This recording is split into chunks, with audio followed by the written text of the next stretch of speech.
Hello, everyone, and welcome to People Are My Hyperfocus, a series where I get to sit down and talk with creators who make the things that I enjoy. Now, one of the things I enjoy the most is simulators.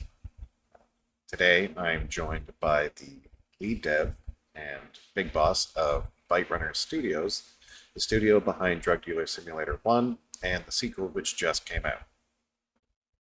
Welcome, hello everyone, and the pronunciation is Rafał Pęcherzewski, but I don't expect anyone to follow, except right. Polish people, of course.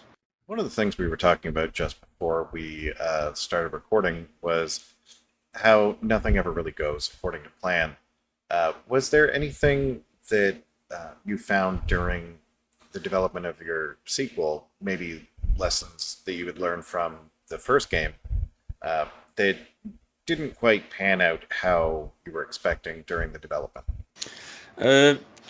It's hard to say for some very specific things, but you know when you start developing a game, you gather a bunch of different ideas, both improving from the first part, but also ideas that would make the second game unique in its own way. So it's not just a copy with more numbers and a bigger map or whatever, but that it has some elements of its own.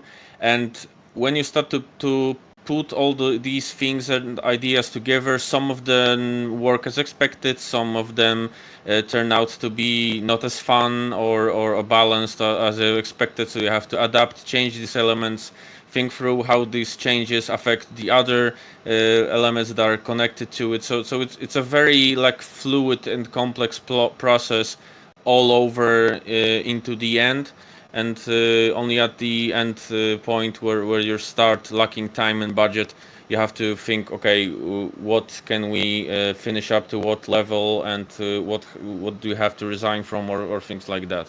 So that's more or less the process. Makes sense. Did you find there was anything in the design process that kind of surprised you? Like it ended up working out better than you initially thought? I think it's the other way around. I mean, you know, while developing, we come up with ideas that like come from being inspired by some elements. Like we design some kind of mechanic, and we play the early stages of the game, and then we have like an idea that wow, what if we added this or that, like it's the part of the organic process I told about, but it's more of like in sculpting, you remove the unnecessary parts and the parts that don't work, rather than trying to fit as many things that you can.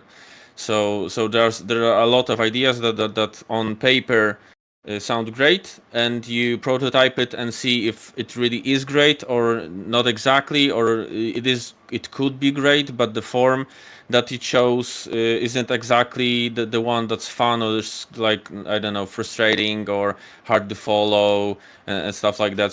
So that's more of the way, the cutting out the bad stuff, and improving on the stuff that is inspiring and entertaining. Yeah. What was that quote The again? designer knows he has achieved perfection, not when there is nothing left to add, but when there is nothing left to take away. Yeah. For anyone unfamiliar with your bio, you didn't start in game development, right? I saw at one point you were a stage director. I worked. I mean, I'm in IT basically since I was 18 years old. Mm-hmm. So that's my main line of work. I did many different things in IT. Like first, I started off as a 3D designer. I made visualizations for companies and different clients. Later on, I started learning programming, and I went through different kinds of app programming, web development. A lot of portion of my like work before game development was web development, and I was learning game dev in between, like in my free time, spare time, in weekends, stuff like that. And as the stage work and the music part. That was an additional job that I did tours on weekends for about 10 years. But that wasn't my like main line of work, but the additional. I did two jobs. I ran a IT company, small IT company, in the main time, and aside, I also went to tours and managed concert for a Polish band named Proletariat. Nice.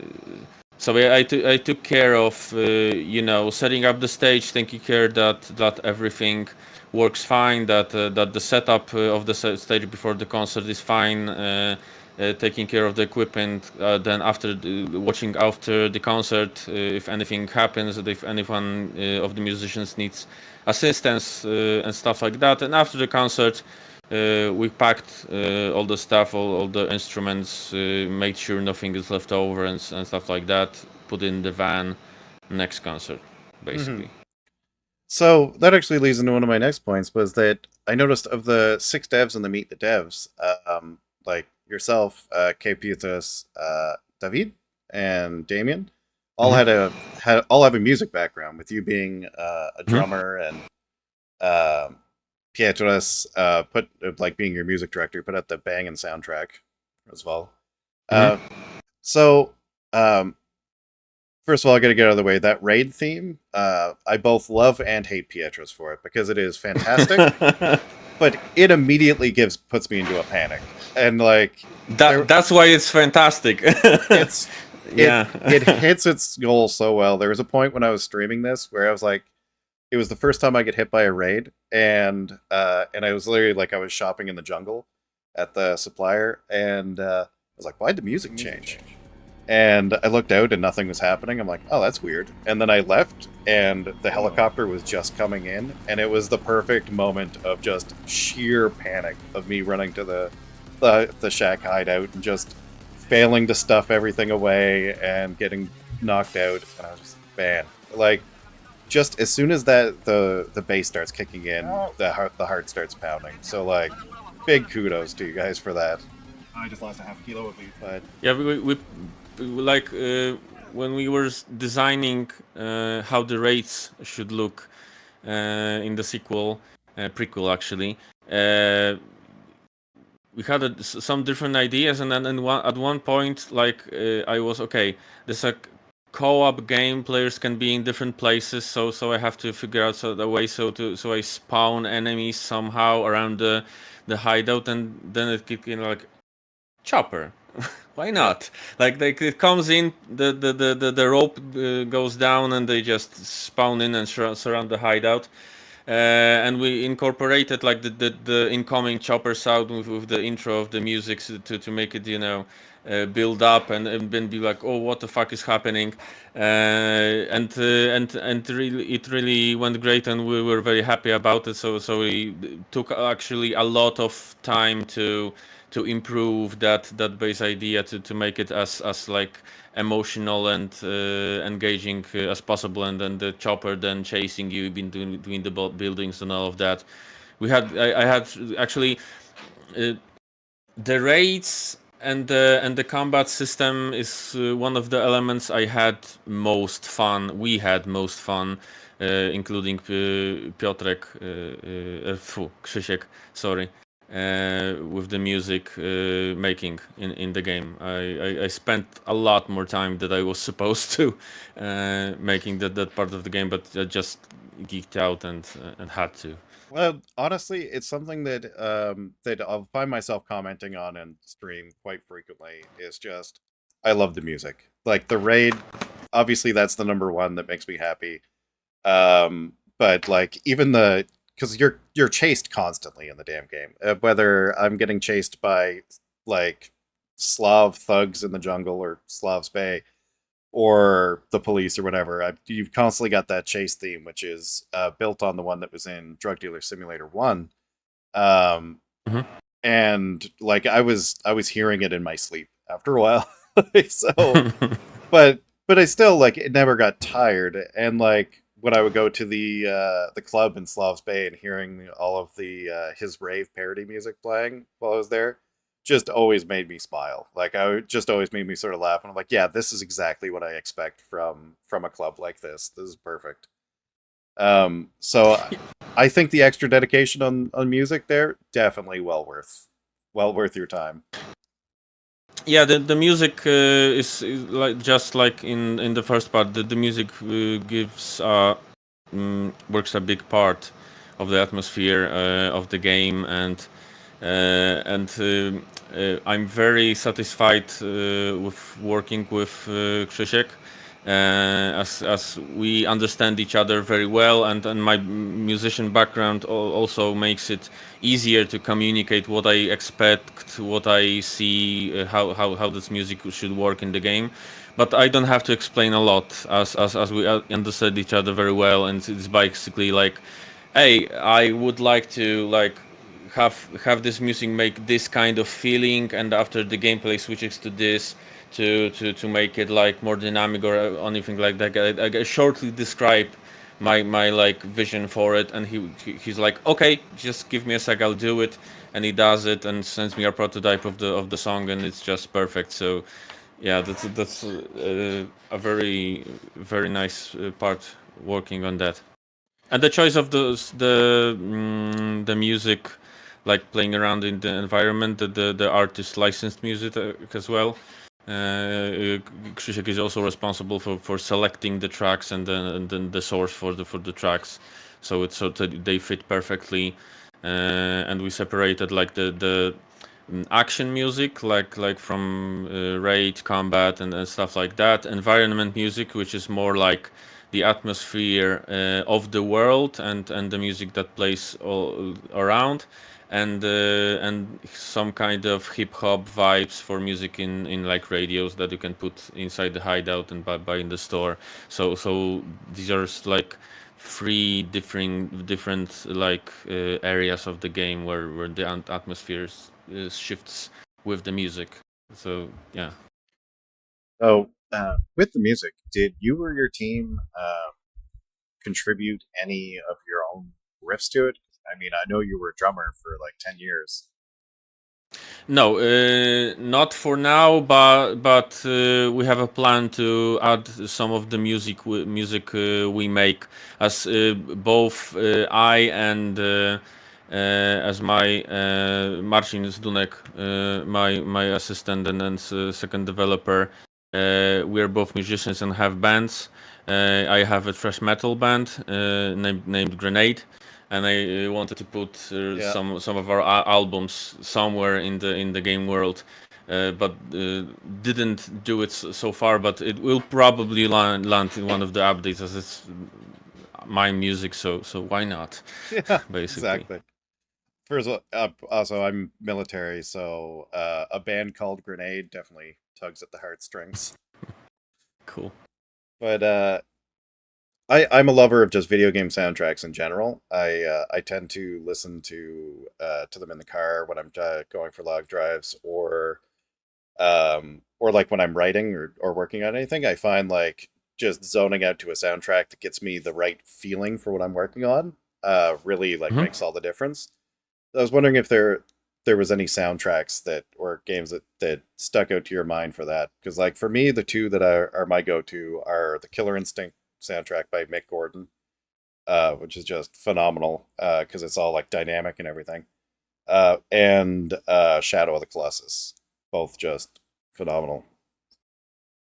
If I would have to point out two that stick the most to me, one is the Doom soundtrack, Mick Gordon as well, Hmm. and the other one would be the soundtrack. This one is maybe a little bit how do you count it in English? I forgot the word. Sentimental. Okay, Okay, sorry. yep. It's a little bit sentimental, but Unreal Tournament 2004. Oh, nice. I just fucking love the soundtrack of that game, and how it like adapts to the different maps and the game modes and all of that. So I often get back to it, and yeah. Solid choices. we kind of got into like how your musical background affected like development, because obviously like that was a huge consideration to any of that. Do you find that there was anything else from your background that kind of maybe consciously or subconsciously developed it? Like I could see things like where you're talking about how your time as stage crew, how that might influence how you run your crew as a dev team, or like setting up sets and everything, like it had to have helped you like with just lighting theory or whatever.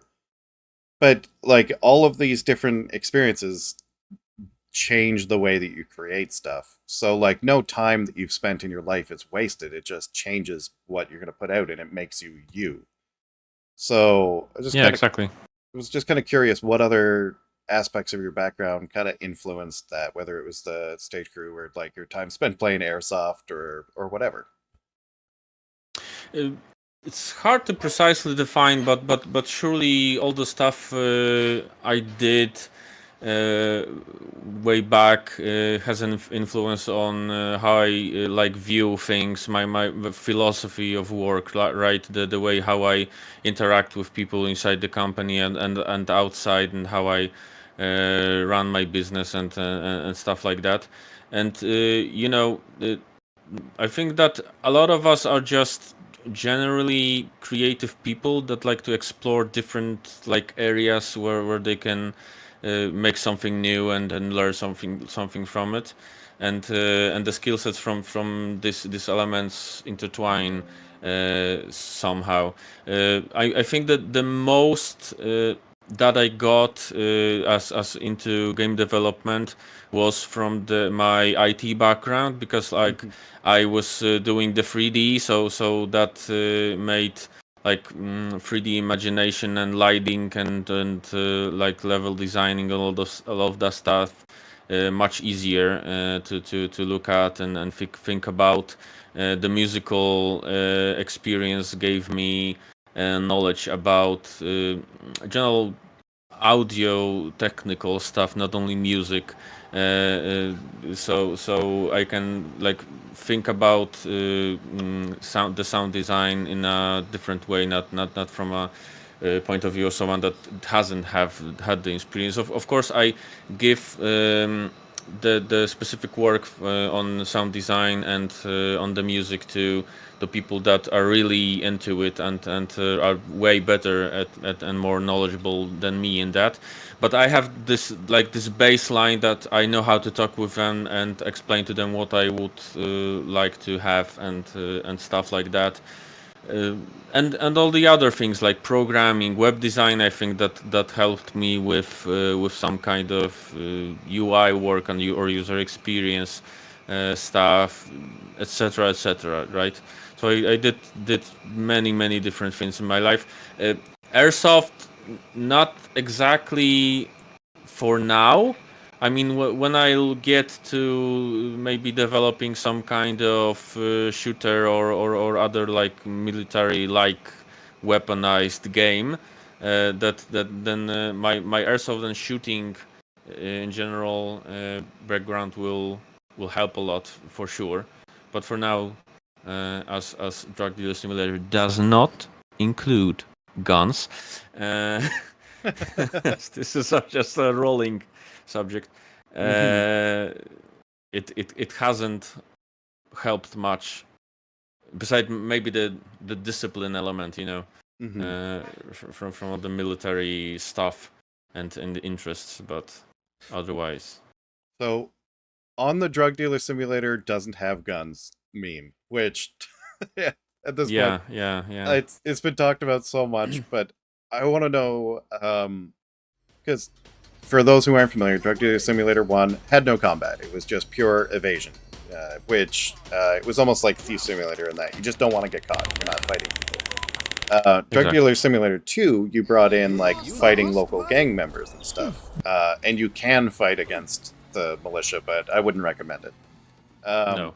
Um, but um, when you put that out, how much of you how much of you was excited about the change in it, and how much of you was dreading having to explain, no, we still don't have guns. I think I was excited about it because having a bigger scope, a bigger team, and a bigger budget allowed us to introduce some kind of combat and defense to the players, right? And I agree that the first part was a little bit lacking of that element.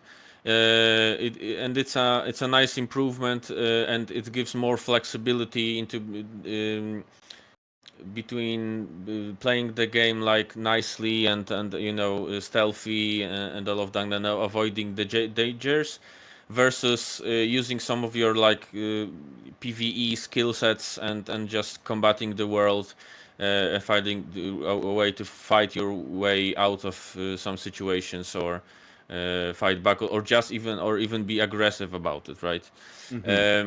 I never wanted to add guns. There was a slight idea about guns in the early development of the first part, but we scrapped it during the development. And that's why it was the court controversy with the gun showing up in the first teaser and stuff like that. Because there was an initial thought about that, but we didn't do it, and I think it was a good idea because a ton of games nowadays are basically shooters with more features. Like we have survival games are shooters, sci-fi games are shooters, fucking exploration economic games are shooters. Like every fucking game has a gun. And that's cool. Okay, I like guns. I like shooting real guns. I like shooting guns in games. I like shooter games. I play games like, I don't know, Escape from Tarkov or whatever. I really understand that I like shooting and I'm into it, but not everywhere. Like I think that in a game like Drug Dealer Simulator, guns would be fun in a way, but first of all, it would be basically competing with games like Grand Theft Auto or something like that, and there's no competition. Like we can't compete with that. Second of all, like the level to which shooting in shooters, FPS shooting especially, has developed, improved, and advanced over the years is really like the bar is very high to at least reach the level that is acceptable, and not even talking about making something unique or really fun in shooting, right? And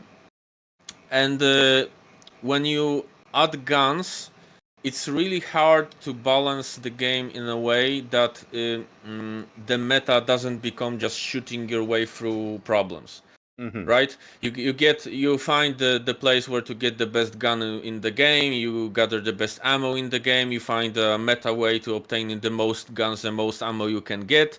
And at the point, basically, all the game can throw at you. You can just shoot away and just do your thing, and you don't have to think strategically how to avoid raids, how to go around with selling without engaging the enemies and stuff like that. So the melee combat gives this a little bit of gangster violence and these confrontations and all of that, but when a chopper full of militants comes and drops, you're just going away. There's nothing you can do. There's always something in the world that there's always a bigger fish that you basically can't swallow, and you have to either avoid it or just run away and accept the consequences. And that's an element that was really important in my mind. But I personally like it. I feel like it gives me a feel almost of like Peaky Blinders. So Peaky Blinders, sure, they had guns, but did they ever really use them unless they had to? You know what I mean? Like most of that was straight up rough and tumble violence down in the tannery. Like they weren't, or down in the the Forge district there. Like they weren't solving every problem by just going in and shooting their way out. And that's kind of why I like it's not if you look at Skyrim, like Skyrim has a million different ways that you can do everything, but the one way everyone does everything is stealth archer, right? Like as soon as you Yeah. get some range and some stealth, you can cheese the system to the point where you just bypass good chunks of the game. Whereas if you look at something like Zelda, you've got the same tools from start to beginning with just unlocking little bits of tools, like little bits of things to bypass areas, unlocking areas. But at your heart, you're a dude with a sword and a shield. And that's how you're going through the whole game. And it makes you, in my opinion, explore a lot more of the world that way and also like try different routes as opposed to just being like, yo, this works, shoot him in the face. I'm going to do that for 300 hours. Right? Yeah, exactly, and especially if you take like a double A, triple A big game, and you see that you can exploit the game. Basically, it's even hard for a big team, big game development studio like that to make it challenging enough so the shooting or the arrows or whatever aren't OP and don't become the meta. Like so we as a small studio have to take that into considerations, like where are our limits, like what can we achieve and what is above like our ability, skill, experience, and all of that, right? Because it's the thing that it's doable isn't necessarily that it's doable for us, right? Yeah. So we have to aim like, okay, that's the level of experience we have, that's the level of budget we have, the time we have to make the game, and so on and so forth. And what kind of systems can we add to the game that we can control to make it all work together and not make it a mess, that the unbalanced mess, right?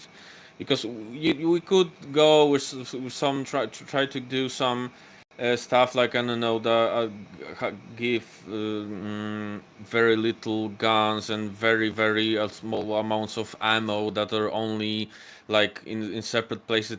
It wouldn't exactly fit because that's more like a survival game scenario, like a post-apocalyptic. Like, oh, I found 3 bullets, right? Wow, right? And here it wouldn't exactly fit. We could make some kind of stupid forced limitations, like making the ammo extremely like expensive or whatever.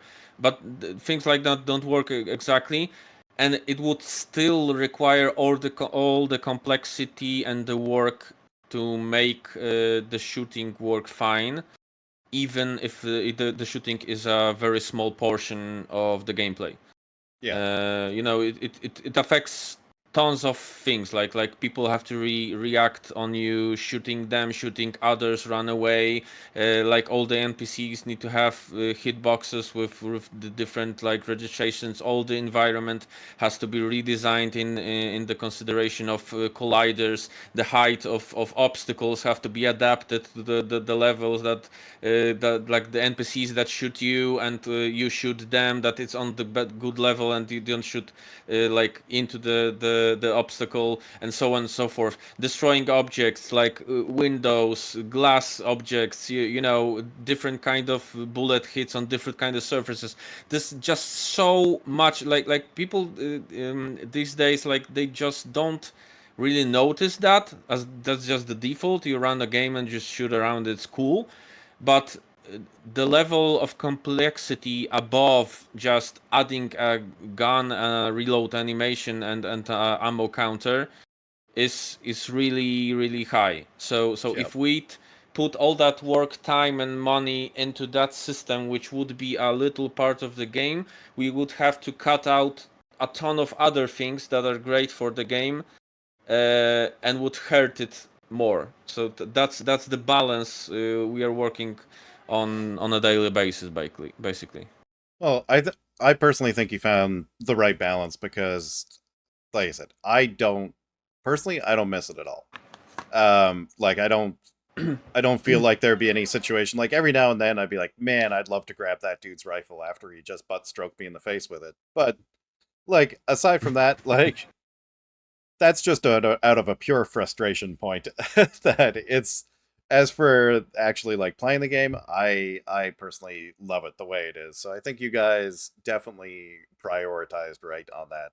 And I think that's a good point for anyone who's looking to go in to develop your game or anything is really just taking those key points like what makes us us and like what would be nice but takes too much time, like just sorting out what you are first and what serves what you are, so you don't end up going Yeah, down exactly. a 4 month rabbit hole trying to figure out bullet trajectory when you don't even really need it, you know.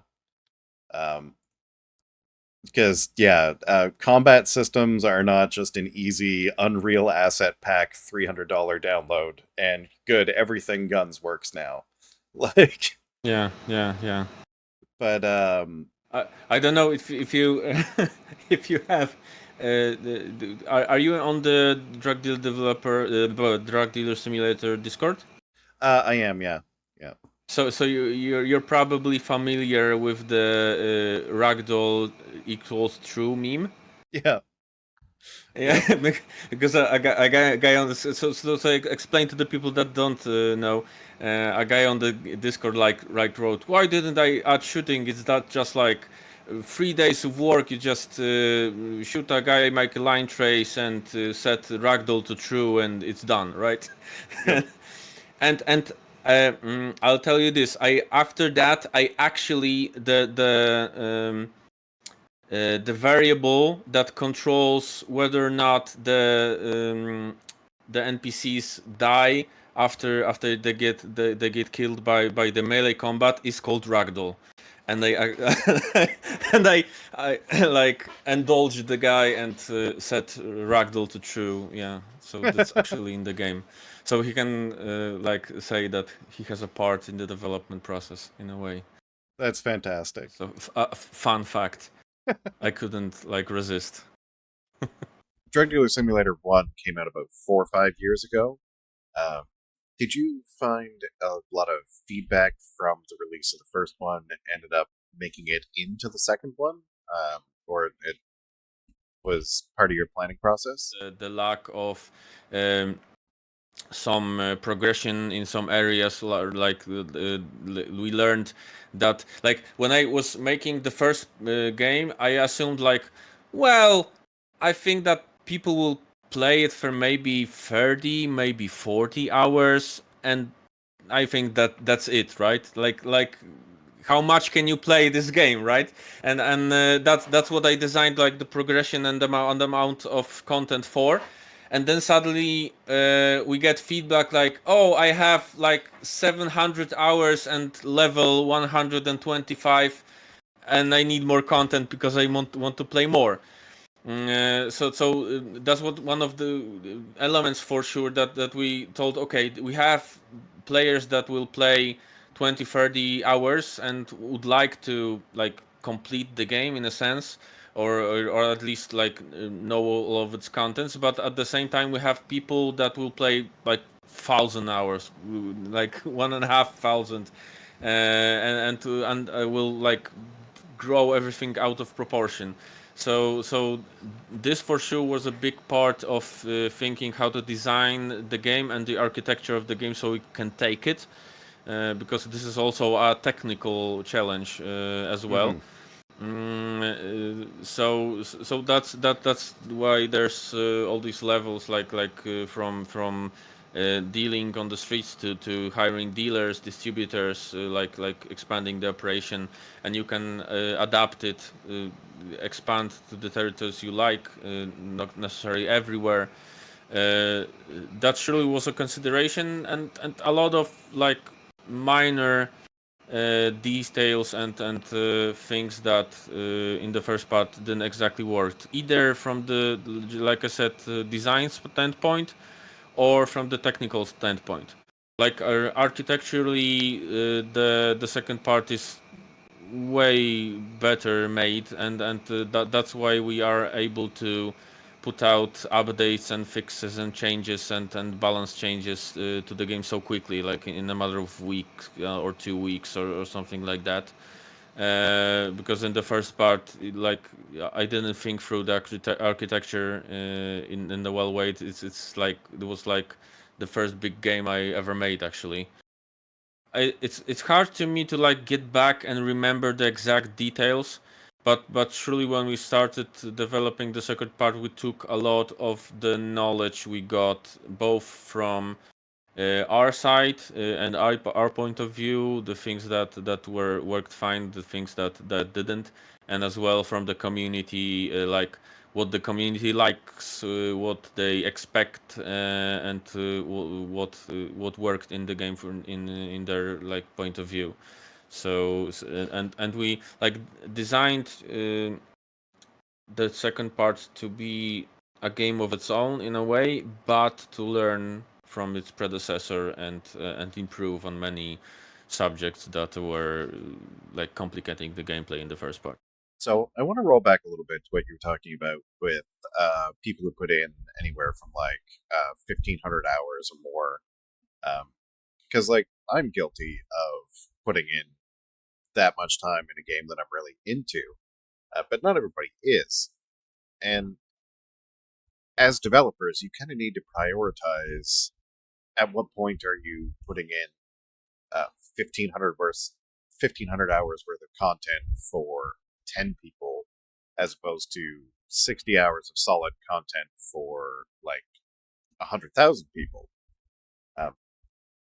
So like, where do you draw the line at that? Because developers can only do so much. Yeah, different people have different expectations coming from the background what they play on a daily basis.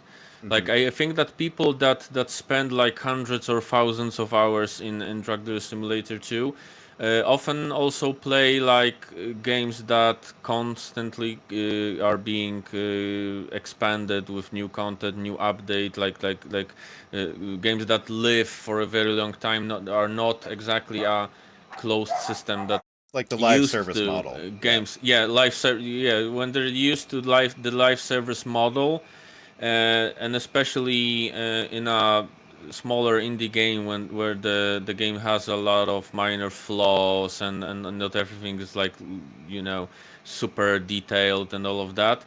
They get the feeling that, oh, okay, this game is just like in the development process, like kind of early access or something like that, right? And this can bring them the expectation that it will keep adding new things and keep them like engaged for months and years. So I've spent a lot of my gaming history playing a lot of games in early access. Like Arc, I mean, that's been developing for what, 12 years? Yeah, exactly. But I also grew up in a time where a finished game was finished. Like if it came out on the Super Nintendo cartridge, that was all you're getting. So I mean, there is a place for live service models, but there's also a place for games that are not, that are just complete, right?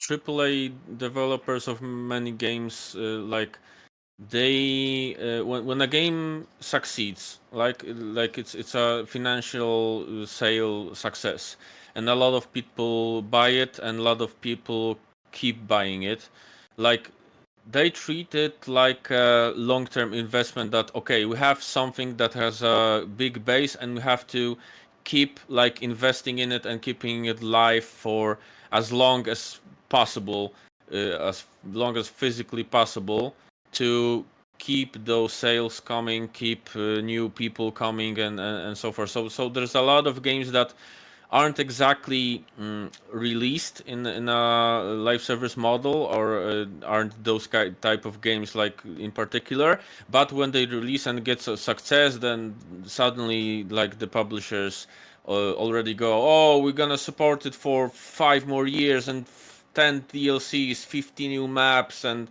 everything and all, right? So in a way, when this becomes the industry standard, you have to like understand that some people will expect it. So it's not exactly that to be different, but in another way, I also understand where this comes from, and you can't exactly like blame people No. for expecting them being like that, because like they get used to with tutorials in games and the way that how games explain things to you, right? It's very hard to do a game today and find the right audience that um, is prepared to not being exactly guided by the game and having putting some time to, okay, how does that work? I had to figure it out on my own. And that's because even in the games that aren't exactly targeted to a really casual audience, the tutorials are designed to like make the 80-year-old half-blind grandma also understand what she has to do to complete this mission. Like everything has a 3D marker, everything has a like glowing thing or blinking thing to suggest where you have to go, and then suddenly the door lights up and whatever. And when people get used to that, I even see by myself that someone what sometimes when I play games that are more challenging that you have to figure out stuff, I have this initial thought like, oh my god, what do I have to do? Like I'm not just used to it, because many other games I played over the years have like adapted me to expecting that the game will show me like where to go. And with it, if it doesn't, it immediately like triggers a feeling that, oh, it's broken, like something's wrong, right? Yeah. You would figure it out, because it's not even about that people are dumb or something. Some of them are, obviously, but most aren't. It's just that people don't expect that the game will like let them go at a point and have this like weird sensation of like, okay, this doesn't work fine, it's something wrong, I'm confused, right? Yeah. Some of their older games didn't have that, and like this element of, okay, I'm confused, so I have to figure it out, was an obvious part of the experience. Now it's different, so uh, it's kind of hard to balance Oh, that.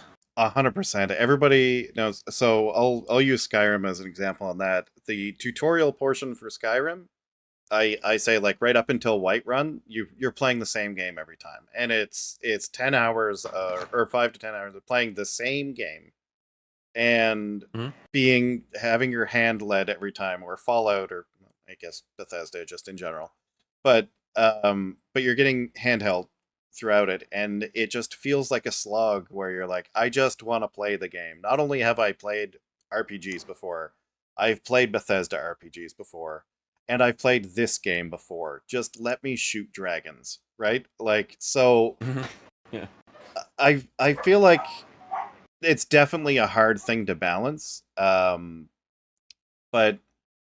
I want to highlight Drug Dealer Simulator 2 again for this, in that I felt like it wasn't explicitly said that it was a tutorial, but I feel like until you get to Callahan, Callahan, I always mess up the name of Callahan. The Yeah. where you meet Diego's the jungle. Pedro. Pedro, thank you.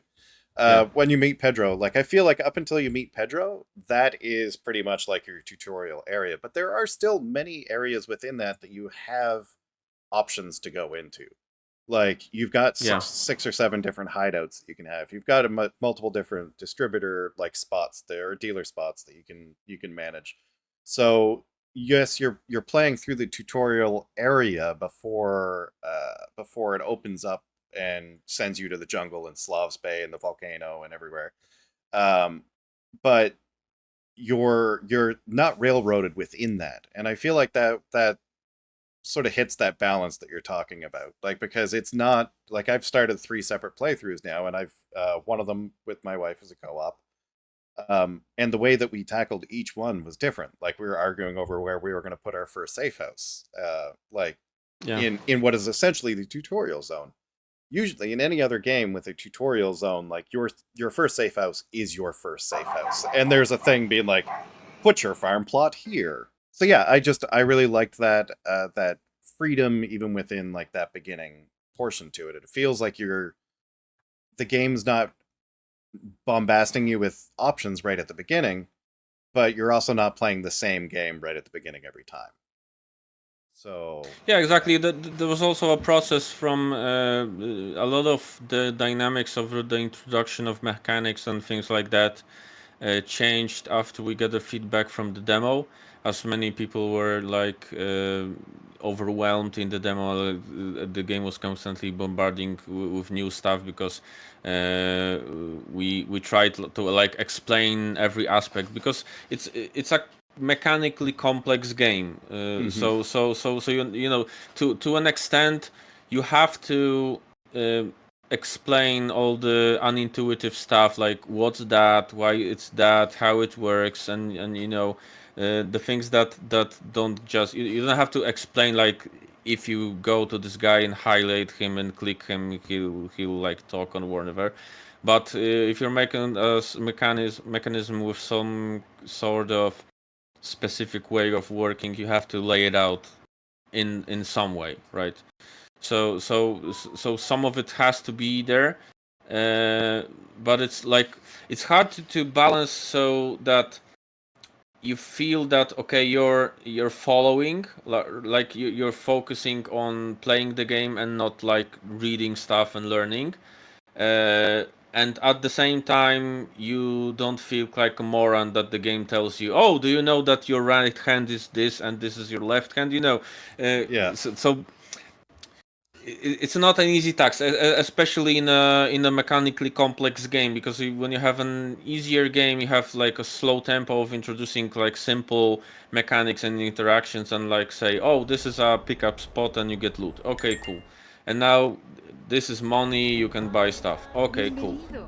This is a gun, left mouse button shoot, right mouse button aim. Okay, cool. But if you get like, okay, let's set up a lab and set up 15 different lab equipment with different crafting recipes, combining items and substances, and you know, this and that, and after that you can pack these substances to deliver it to the dealer that you have to put you know, in the terrain and assign clients and blah blah blah blah blah, and just, you know, how it's all the way, like in what manner you introduce that elements, in at what point, how fast is too fast, how slow is too slow, and all of that. So yeah, it's a tough process, especially if you're not experienced. That's because if you make more games, you learn from them, and okay, this didn't work in the previous game, so let's do it a little bit differently now. But you can't always change everything during the development of this current game. 100%.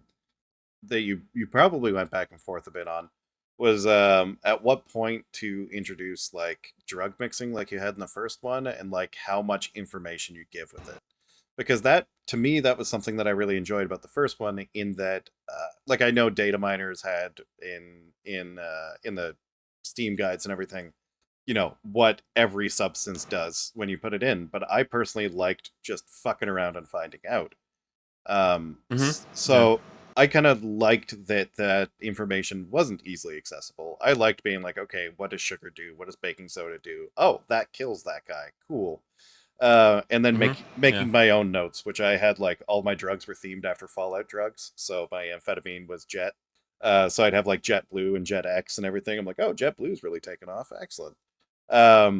So I really liked that, and I liked that there wasn't that transparency on it, because it meant I had to figure it out myself. How much discussion went back and forth with you guys on that aspect of it? In the second part, Mm-hmm. you mean? Yeah. You know, yeah, I wanted that to keep it not transparent, just like you said. That's exactly why I didn't like put out the variables from the substances in the first part, because that's exactly what I wanted to do. Okay, you can buy these pills and add them to the dope like 10%, but what will happen? You have to find out. You have to sell it to someone and see, right? As for the mixing in the second part, we didn't. I mean, I know that there was a lot of people that enjoyed this mechanic in the first part. We didn't exactly put as much focus on it in the second part for a few reasons. First of all, we moved it to more like a higher level cartel management thing from the like street level dealer, like just cutting his dope so he can earn a little bit more money. And at the same time, we figured that the complexity of the production on its own, so the different types of stations making different kinds of substances in multiple stages bought from different places, all the types of substances and items and all of that, that this adds enough like figuring out complexity on its own, that if we would introduce like a really complex mixing system in addition to that, it would be a little bit too much. So it's a little bit basic. When we want to improve it a bit in the near future in the second part, but we mostly focused on the like logistics, like say you're making weed and you want to distribute it like over the mainland, the archipelago, and somewhere else, and you found a great like hideout with an outdoor like area in the Slavs Bay, and you say, okay, I'll make production there, as that's the great spot. But okay, Slavs Bay doesn't have like, I don't know, fertilizer, for instance. And I can buy big bags of fertilizers on the island up north. But to get there, I need a boat. So I'll use a boat to buy this and transport the fertilizer to the south, to the hideout there, produce the dope, and then distribute it in these ways. Like this was the complexity we were focusing on in the second part. To figure out, okay, I found a better way of producing that, or cheaper way of obtaining this, and I can buy this and steal that from here and transport it there, and then make the product, pack it up, and distribute it somewhere else, right? Yep. Right. So that's mostly the kind of fun we focused here. I feel like it worked out for you, because if you had seen the level of spreadsheet that I had for the first one on just like drug mixes, whereas the level of spreadsheet I had for my workflow in my second one, which was literally like I had my resup times and places, and then like where all that was going, and then like how much got me how much return. So like I had a ridiculous formula to maximize everything, and I was running around, and then like you look at my wife and she's just like, oh, I like just reducing vinegar because then I get water that I can use to grow my weed plants in the same building. I'm like, that's a great idea. Like, Yeah. and now I have to redo my whole damn spreadsheet, and like just but like it does take that focus away again from the micro to, you're still doing the same logistical considerations but with a different aspect of it. Yeah, that's what I said when I told that we wanted the second part to be a game of its own. That's that's the similar part of this like mind puzzle and logistics puzzle, where will I get that, and where combine what with what, and what's my strategy, what will I put here, and where will I have my hideout, but in its own way, with something fresh and different than the first part, being only just like mixing or not mixing the drugs and getting the ready drugs and selling them to people. So you can like choose drugs that, like, you can go through the whole game only selling weed, for instance. Like, okay, I like weed because it's easy to make. You just get a lot of water, a lot of fertilizer, seeds, bam, grow boxes or racks or whatever.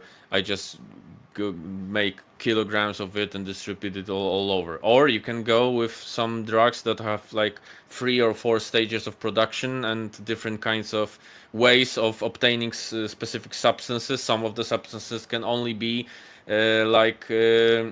bought from specific vendors or stolen from a specific warehouse, right? And you can risk it to have more like income or faster production or whatever, and or things like you said, like, oh, I use this because additionally I get water and water helps me like in this other thing, so I don't have to buy it or whatever. Yeah. Yeah, and I'll say like so my go-tos in game are amphetamine and meth. I'm a dirtbag.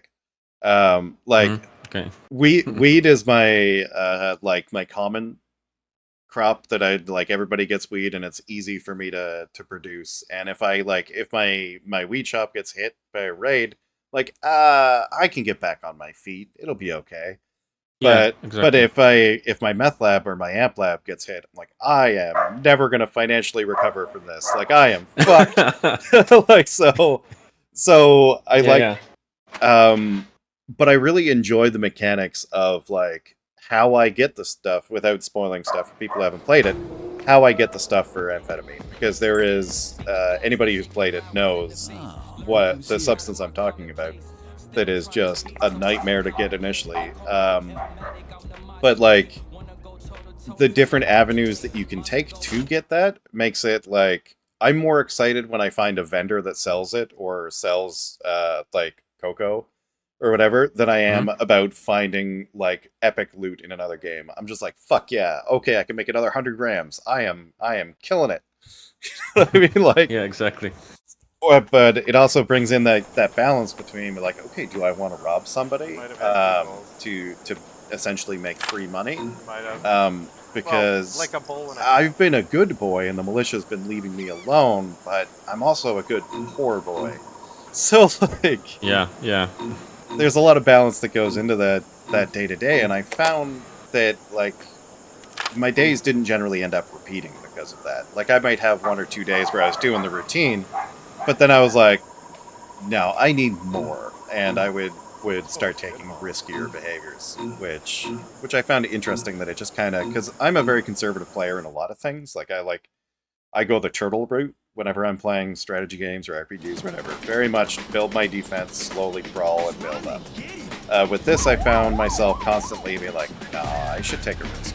I can bounce out, and I found that interesting that it kind of brought that out of me. So. Yeah, that's what we generally wanted to achieve, like in the drugs. As you progress into more like profitable drugs and so on, the process of obtaining them becomes more complicated, but in different ways. Like in one, you have a complex lab that you have to set up, and many stages and many types of investments, and like a big investments to make a setup that is able to produce enough to support like a few areas. In another one, you have to transport a lot of items that you convert into a small amount of substances. Somewhere else, you have to like to make something here. You have to buy somewhere something that is very far away there, transport it around and stuff like that. Or you have one kind of substance that is very rare and hard to get, right? So yeah, that's exactly what we wanted to achieve.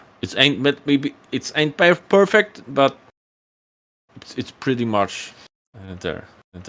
Well, if anyone's watched Breaking Bad or anything, everyone knows like the drug life ain't easy and it's not perfect, right? Yeah, So, exactly. so you're gonna have waste. You're gonna have an excess of ethanol in one lab, and all your mixes are gonna be off. Like it's impossible to get a perfectly balanced thing unless you are like to the minute efficient. And I think that's part of also what drives me with it is that I'm like I want to be that to the minute perfect with everything. I want to be like, okay, if I show up here, I need to buy 120 milliliters of this for every 60 milliliters of this, so I need to buy this many bags of this and this. So there's part of me that wants to hit that, but then I get hit by the militia on the way back, and like, well, fuck, all my calculations are off now. So now I gotta readjust everything that I did, because my warehouse that stored all of my fertilizer is gone. Just... Yeah, and then it forces you to like, okay, like when we played in co-op, we often like uh, moved, like we had production of one thing in one place, production of other thing in other place. There was another place that was a kind of a storage that wasn't producing a lot, has a low visibility, and we would put a lot of safes there, and then kept money and drugs packed in the safes, so to keep them safe from the raids, and like had a separate hideout that's set up only for distributor and dealers. And we only came there, put enough drugs so the sales can go keep running, but try to keep the production places low profile, especially when we played like in three people. Then one was focused on the production, the other one was focused on the sales and stuff like that. Someone else did the quest line, and yeah, there's a lot of variables here that you can adapt to change your experience and gameplay. Yeah, That's the way we're playing is essentially like I'm the cook and the grower. My wife is the dealer, out doing the sales and everything, and then our friend Jamie is the shithead. And so because she's just out constantly robbing people and making it so I can't get back into my fucking warehouses because we're wanted now. So like, right now we all just get to hang out in the jungle waiting because Jamie just had to get that fucking take that guy out. You couldn't run away. yeah. But so then we have to have a cartel meeting in the woods, be like, tone it down. All right. Like, Exactly. Yeah. but yeah, I've really been enjoying the different ways that it makes me play. So I feel like definitely mission accomplished for you guys on that one, because I've got 90 hours into the game now, and I have obviously Small Island, Archipelago, Calahan, Jungle, only the top portion of Slav's Bay, and like what's the spot to the west of it? I just started doing Volcano Island and Benita's quest there. So like, but that's Yeah, okay. 90 hours into the game, and there's still like a good. If I said I was 2/3 through the game, that would be generous. I'd say half maybe. And I Volcano and Benita task, yeah, most 2/3 is a fair assessment, I believe. At least from the quest line point of view of progress. And like the end game of the game is quite time consuming and complex, but yeah, content wise, more or less. yeah, like I haven't even gotten into feeding the militia and everything, so I don't even know. Because I feel like, yeah, you said we were almost to an hour and a half. So before I let you go, because we are getting on to the time limit, I know you've got dogs. I also have 3 dogs. Because I'm a sucker for dogs. So we've got Magnus, Kira, and Araman. 2 of them named after Warhammer 40k. The other one named after the Dark Crystal. But yeah, I was just wondering if you could tell me about your dogs. I can show them to you if you want. Absolutely. Okay, wait a second. I'll invite them.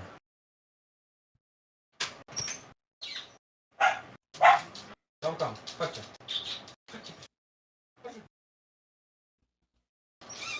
There they are. Ah. My little pack.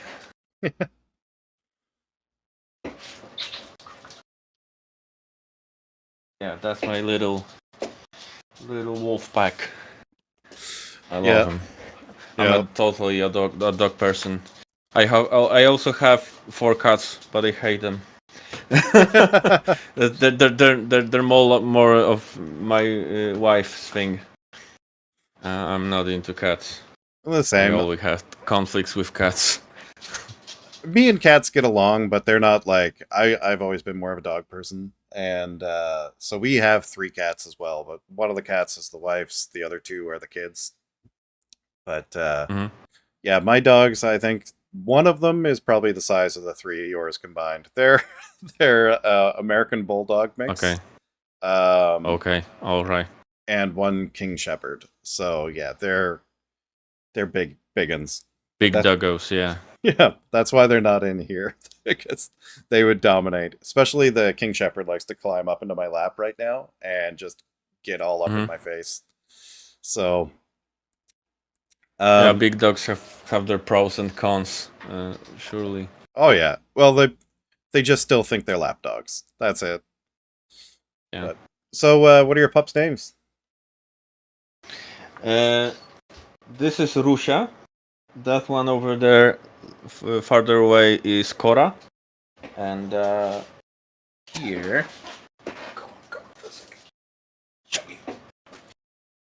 This one's named Beba. No, they're adorable.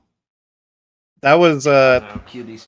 that was one thing that I didn't notice right away that the wife did was Drug Dealer Simulator 2 has the pet beds so you can have dogs and cats. And Yeah. not gonna lie, like I didn't notice it right away because I was focused on production, meeting that bottom line.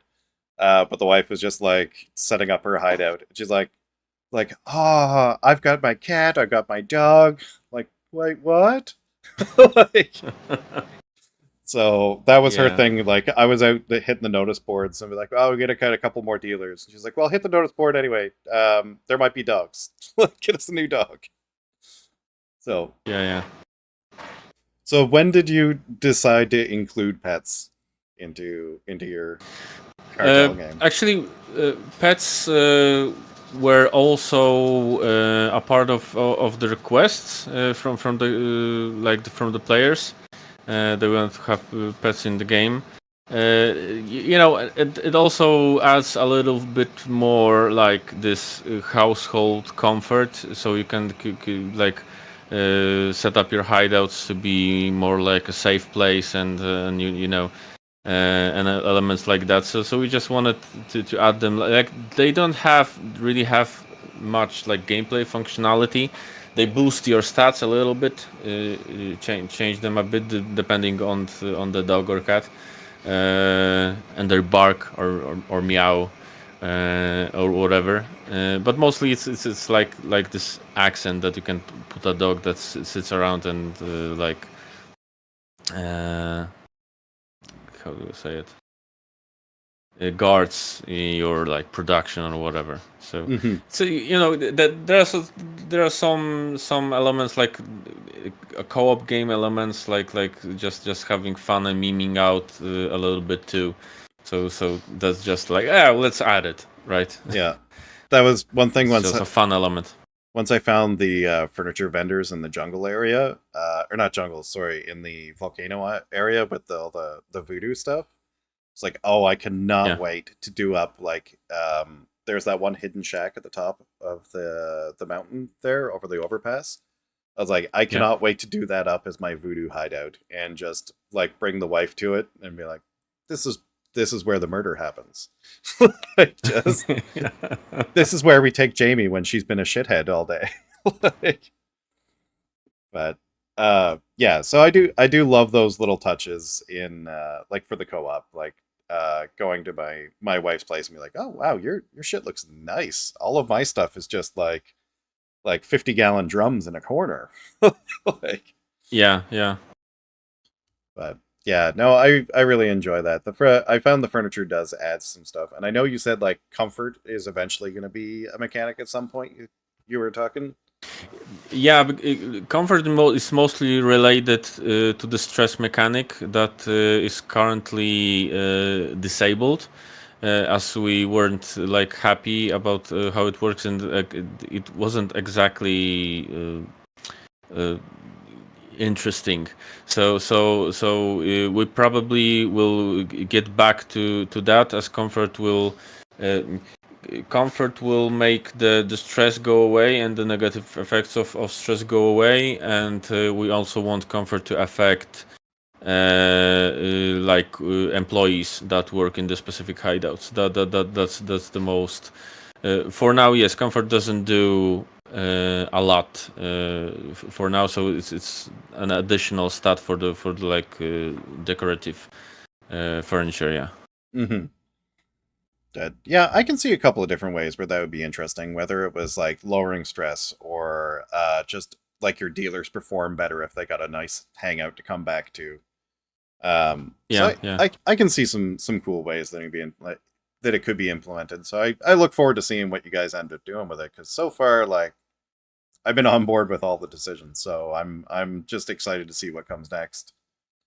But on the topic of what comes next, what is the next project in the pipe that you guys got after this? Do you have one on the horizon? I think I saw something about DDSX Narcos on a coming soon. Yeah, but the Narcos project is already in development by another team from Movie Games.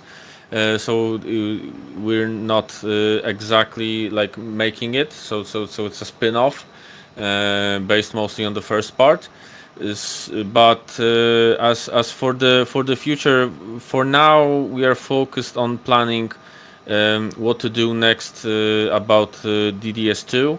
In terms of improving it, adding more new stuff and eventual DLCs and stuff like that. But the roadmap for that is planned. It won't all be made only by us. There are also other teams in the group that will work on some DLC content and stuff like that. But for now we just like got to the premiere, seen how it went. Like, we gathered the feedback from the players. We're trying to improve the game and adapt some stuff that don't exactly work and or that people complain about or are like asking to be added. That's the main focus for now, short term. And when we get to the comfortable point where we say, okay, it's more or less cool and we like it the way it is, and we added also added all the ideas for stuff that we didn't manage to make into the main release, because you always have some ideas that you have to cut out because you can't possibly like fit them in the pipeline. But after the premiere, if you have the sales success, you can think about, okay, I can add more to the game that I originally was able to, right? Mm-hmm. So that's the main focus for now, and the rest is still being planned. So I either don't have anything to share specifically, or I basically just can't because reasons, I get it. So yeah. If there was a dream project for you to work on that like, not necessarily that like a property that you'd want to do, or just like some kind of game that you would like to make, but that you just don't know if you would be able to make it, like, what would it be? I don't know. I think that I'm the kind like we made the two parts of Drug Dealer Simulator, and we want to keep some of the character of these games, like combining nice solid gameplay with a little bit of like meme and fun and edgy humor to it. But we're not really focused on making some specific kind of genre or aiming to like improve to the point where we can make our like dream project that we're always dreaming about to make. We have different kinds of weird ideas for games. We keep like discussing these ideas internally, like finding weak points and deciding which ideas are better for starting a next project and all of that. and we want to add that like take on different kinds of genres, and this time we'll make like a shooter game, right? And we'll surely get feedback. Oh, you made a shooter game. Why doesn't the Simulator have shooting? But or another one like I don't know, a horror game, or we have this sci-fi as a big thing for me also. So we have a bunch of different kinds of ideas, and just like we are in it mostly not for the goals but for the process. Like we love like taking, oh, let's do this now, and like have fun in the process of figuring out how this specific game should work, and how to have fun on making it. So there's no like a specific goal that, oh, we want to get to the point where we can make an MMORPG of our dreams, right? Yeah. We're just in for the fun. We love making games just like people love playing them, and that's our like that's the thing for us. Awesome. So you mentioned you're a lover of sci-fi, so I know this is always a contentious issue, but which sci-fi franchise? Like me and the wife both love Star Wars, but her main love is Star Trek, and above all else, Farscape. And mine is Stargate. I loved SG-1. Like, that's Yeah. my go-to.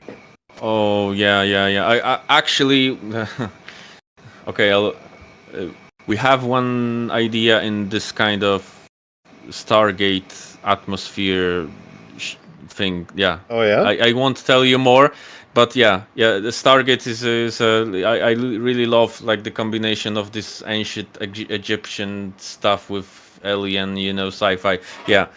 That surely is a cool thing. As for franchises, I'm more of like I like to explore many different weird ideas. This movie, that movie, some less known stuff.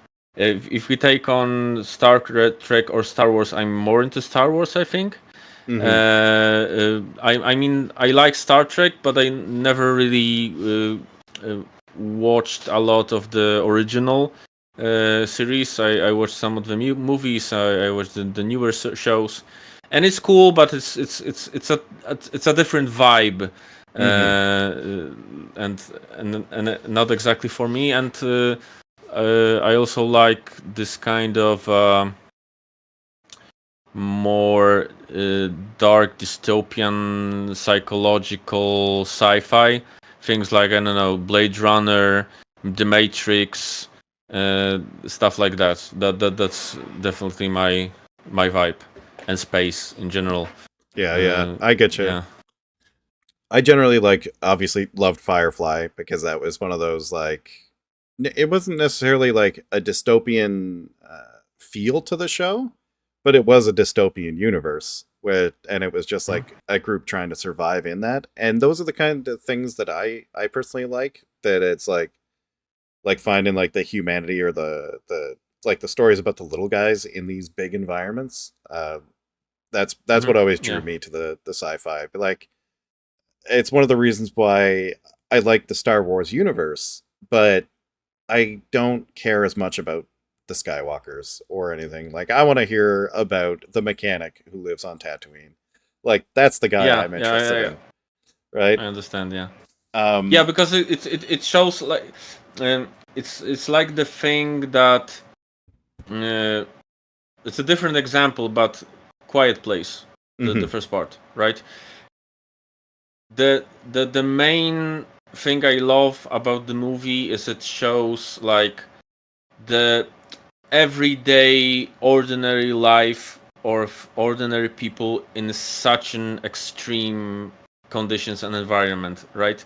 Like the world has completely changed. You have to be super quiet and all of that, and everything adapts to it, like everyday work, like meals, interactions, the way how we talk, when we don't, how we communicate. Everybody learns sign language and all of that, and that's the thing. Like in Star Wars, that's why, like, in the new Star Wars, all these shows and things like that. I mostly like things like Andor. That's one of the best, because that's exactly what it explores, this kind of low level everyday feeling that you can immerse into actually like living in this kind of world, not exactly following some super Jedi from a super planet in a super console, Yeah. right? Yeah. That was one So of the reasons. I feel, yeah. That was one of the reasons why I loved. Do you ever play Star Wars Galaxies back in the day, the old MMO? No. It was one of the reasons why I loved that. So, because you're not familiar with it, it was an MMO where, yes, it was Star Wars, but the original concept for it, for the first 3 expansions worth anyway, was you couldn't pick a Jedi to start. You weren't a Jedi, and Jedi existed, but in order to become a Jedi, you had to max out 3 different classes. So you had to like max out a class and then respec and then a repeat, but they didn't tell you what 3 classes, and it was different from every person. So whoever got to be a Jedi, it was like it took them like 6 years for the first Jedi to appear. Ooh. So it was like real time, real life years. Yeah. Oh my god. So it was actually like if you saw a Jedi show up in your town, you're like, oh no, a dude is here to fuck us up. Like that's so all game level shit. Yeah. But the game was focused around like my main character, the one I loved playing, built droids and would go out mining and like hang out in town and everything. And it was that day-to-day life that I just found really interesting. How is that all influenced by there being a Jedi that could occasionally wander into town, or the fact that there's FTL travel and like the Empire and the Rebels are fighting? But what does it matter to me? Like, I'm just building droids. Like, yeah, but it also in a way like it builds up this contrast. Just like you said, when a Jedi actually shows up, you're like, whoa. Yeah. That's way above my pay grade, right? You're not the hero from day one, right? Yeah. You just like these things that are like in the almost imaginary sphere, like oh, I heard the legends about it, right? Like monsters in good horror, like you don't see the monster for most of the movie, and when you see it, you don't know what it is, where it came from, why. Why doesn't it want to kill everyone, right? It's somewhere in the superstitious almost level, and this gives you like the magic cover of the world where you live your ordinary life, and you can like feel still things like connected around you. Yeah, that's a great thing. Yeah, so, and the reason why I love Stargate is just, again, I'm military and I came from a military family. So, to Stargate, it was exploration like Star Trek had. There was all this kinds of sci-fi and shit, but they were also going to like backworld towns or backworlds where they showed up and they're like, yeah, you got your whole culture and everything. That's cool. We'll learn about it for a little bit, but guns. And like, but we're still the US Army. And like, there was just this. It was goofy and MacGyver-y at times, but there was also a weird grounding in realism. And like, these weren't gods that were going to other planets. It was a recce team that were showing up and just checking shit out. And I love that vibe of just being a few dudes getting thrown into these extraordinary circumstances and being like, okay, but like, all we have are guns, so we got to figure something out. Like, I know this is like, we can't just leave. We gotta sort this out. I don't care that they have giant levitating pyramid ships. Like, our mission was to do this. We have to do it. Like, that attitude just made me happy throughout. And it was always, again, them casting MacGyver as the guy who finds a way out of every situation was a master stroke for that in my mind. Because, but yeah, I love that feel of the regular guys just living their lives and having to sort shit out. So I think that's what draws me to the sci-fi sides. Yeah, because in a way you can relate to that life and also see all the little differences that come from the completely different universe and circumstance, like technologies, like someone goes out and makes coffee in a way that fucks with your brain. Like what? Yeah, Yeah, or even shit like District 9, just having that alien ship yeah, crash, like how much that changed the landscape of everything, but life still went on. Life was still life. And just seeing all the ways yeah. that having the I can't remember what the bug aliens are called, but having the bug aliens like living amongst people in like the They called them shrimps, I think, I believe. shrimps, yeah, that was it. Or prawns. They didn't Yeah. they didn't have like their they didn't share their original like name of the species, how they called themselves, I believe, Yeah. but maybe not. Yeah. But by the people, Earth people, they were called shrimps or something like that. Yeah. Yeah. And I love that because that's exactly what we would do. Like cuz it's exactly what we've done a Yeah, hundred times.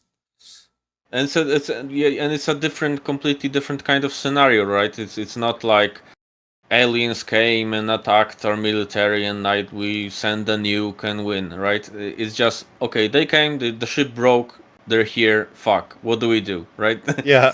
let's make a ghetto because what else can we figure it out? Yeah. And yeah, there was also a film. It has its flaws, but it's named Attraction, I believe. It's a Russian sci-fi movie. And what I liked about it is like a super advanced civilization ship just drops in the middle of the city, it gets surrounded by the military, and the aliens get out and they're like, fuck off, we'll just fix our ship and we're out of here. We don't want to anything from you. We don't want to talk to you. Just leave us be. And that's all. They don't want to invade, and they don't want any resources nor combat. We just leave us alone. We just crashed, we'll go away. We're off your asses. Yeah, that's a different kind of like Yeah. you were expecting some kind of big epic like scenario, and that just no, we had wanted to have anything to do with you. Yeah, And yeah, and I love that. I don't think I've actually seen that one. I'm going to have to check it out. But it's yeah, it's very much like what would happen if you just stepped in an anthill and like your shoe got stuck. Like that's what those aliens are doing. Like fuck off, stop biting yeah, me. exactly. I'm just trying to get my shoe out. Like go away. Like so yeah, I really like that. Again, thank you very much for hanging out. It's been a pleasure. I could sit here and talk Thank sci-fi you shit too. with you all day. So yeah. Well, we can catch up for more sci-fi talk some other day Yeah, if absolutely. you want. All right. And again, thank you for coming, and it was a pleasure to meet you. So, I'll see you Pleasure to around. meet you too, and thanks. Bye bye, everyone. All right, and that's it for me. Thank you very much for watching to the end of the interview. Hope you enjoyed it. If you want to watch any more interviews, there's plenty more on the channel with more to come. Big thank you to Rafal for sitting down with a small creator like me. I very much appreciate it. As well, I'm going to give a shout out to their publisher, Movie Games, for helping introduce us and setting it up. If you're looking to pick up Drug Dealer Simulator 1 or 2 for yourself, you can find them on Steam. The first one runs about $20, with the second one about $30. Or you can get both as a bundle to save yourself a couple of bucks. Drug Dealer Simulator 1 recently got a big graphics overhaul as part of their anniversary week, and Drug Dealer Simulator 2 will continue to be updated with free expansions and patches, as well as some future planned DLCs, such as the Casino DLC that was just announced. Hey guys, Future Doug here, as you can probably tell by the beard. Sorry this one took so long to get out. I just had a lot of life things come up. there was some issues with the recording, as you might be able to tell from the fact that I had to re-record some things. And it took much longer for me to get the B-roll that I wanted than initially expected. Then, of course, my perfectionism and everything kicked in. But hopefully with the life changes coming up, that means that we'll have a lot more time to do this kind of thing in the future. So there should be a lot more to come. Thanks again to Rafal for coming out and for being patient with seeing this come out as well. If you like this and you want to see more, please do all the YouTube stuff. That little dopamine hit of encouragement really helps me keep going. With that, I guess I'll see you guys in the next one.